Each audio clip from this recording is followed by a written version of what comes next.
You can say whatever you want about the Xbox One's graphics compared to the PlayStation 4 or the console wars or whatever, but let's just forget all of that for a minute and just look at the games and admire them for what they really are, which is pieces of art. They are someone's creation, a group of people's ideas brought together into one masterpiece. That is artwork. I mean, look at Far Cry 4 for example. The landscape is just beautiful. Ubisoft really did a great job designing the world for this game. Hey guys, how's everybody doing today? My name of course is Michael and welcome back to another episode of Michael Rambles. This one's going to be a little bit different. I've decided to do some more editing with the rambles and it's not just going to be gameplay from Halo or something, but this is what my opinions on video games being pieces of artwork that people have created. Like, cinematic moments in video games are amazing and incredible things. That the first time you see Columbia in Bioshock Infinite, you see this living world, this beautiful world with people interacting with each other, the blue sky, that one statue in the centre of the screen. It just makes you sit back in your seat and stare in awe and watch the world go by. It was incredible the first time I played Bioshock Infinite. Another really good example of these cinematic moments is in Assassin's Creed Unity, when you first get pulled up by the rope and the Statue of Liberty there in all its scaffolding is being revealed to you, and you can see the panning over of France, celebrating France because the statue has been completed, and you see the Eiffel Tower, and that moment for me was one of the coolest moments in Assassin's Creed Unity. Other games like Skyrim have brilliant open worlds, just full of things to explore, massive world to stories to be found, characters to be sought out, and characters yourself to build as the player. Just it's amazing, like how each individual experience for different people can be different depending on the character that they create. You can have an archer or a mage, and it's just incredible the design work that went into Skyrim's world and game. A really good example of another game world is GTA 5. The world of Los Santos is incredible. It really is a living world. You can just stand there and watch the NPCs interact with each other and live their lives as if it really was real life.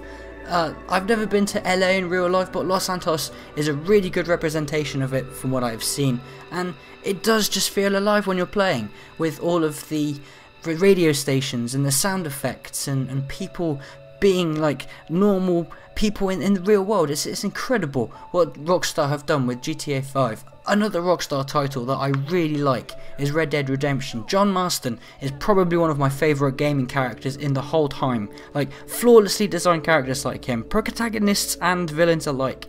But the story of John Marston is a man who seeks not redemption for himself and his past life, but to protect his family and the ones he loves from becoming harmed. Everything he does throughout the game is for his family. Like, his death, the biggest sacrifice you could make, he made to keep his family safe from the past that he once had as an outlaw, or like just to keep them from being prosecuted by the feds.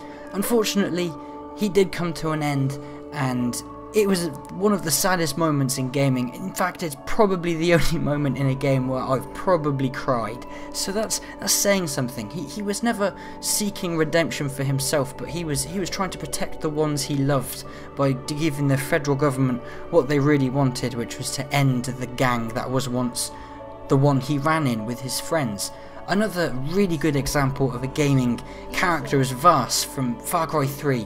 Granted, he is a villain, and his end was not very satisfactory at all.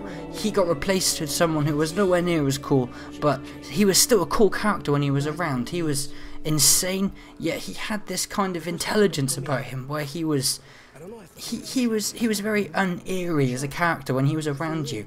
One of the most memorable scenes in that game was the definition of insanity conversation that he was having with Jason Brody at the time, where it really says something about his character being somewhat of an insane person, but he's speaking as if he has some kind of hidden intelligence, and that really blows my mind.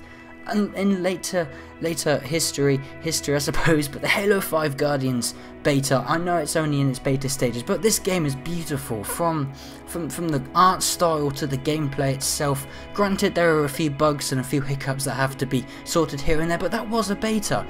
Like 343 Industries have put so much work into Halo 5 Guardians, and I think when it comes out as a full game, it's going to be one of the most beautiful games in the Xbox One library, in my opinion. But anyway, that was my video, my new Michael Rambles way of doing Michael Rambles. If you enjoyed the video, don't forget to leave a thumbs up, and as always, I'll see you around.